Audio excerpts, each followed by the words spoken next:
Baleshwar Fakir Mohan college रे ABVP छात्री सौम्य श्री मृत्यु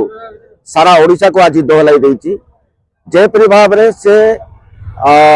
सन साहू जे अध्यापक अछंती तांको विरोध रे से ट्वीट करी मुख्यमंत्री उच्च शिक्षा मंत्री स्थानीय विधायक स्थानीय सांसद को से ट्वीट करी एक्स रे जणाइथिले, किंतु सरकार या प्रति कौन सी दृष्टि न देवा जो से पूर्वर थे आत्महत्या चेष्टा करते पुणी थे से आत्महत्या चेष्टा कर निज देह पेट्रोल ढाली गत राति से आत्महत्या कर कथा हूँ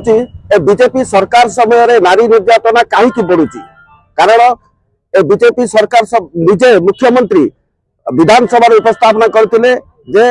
ए वर्षकर सरकार उपलब्धि रे 1400 नारी निर्यातित होती, दिन को प्राय 15 जन नारी दुष्कर्म निर्यातनार शिकार होती। तो आमे एही परिप्रेक्षी रे आमे मुख्यमंत्री मोहन माझी एवं उच्च शिक्षा मंत्री सूरज सूर्यवंशी को इस्तीफा दाबी करुचु एवं आम पीसीसी सभापति भक्तचरण दास को नेतृत्व रे आगामी 17 तारिख दिन सौम्यश्री आत्मार शांति 17 तारिख दिन सारा ओडिशा बंद पालन करिबो।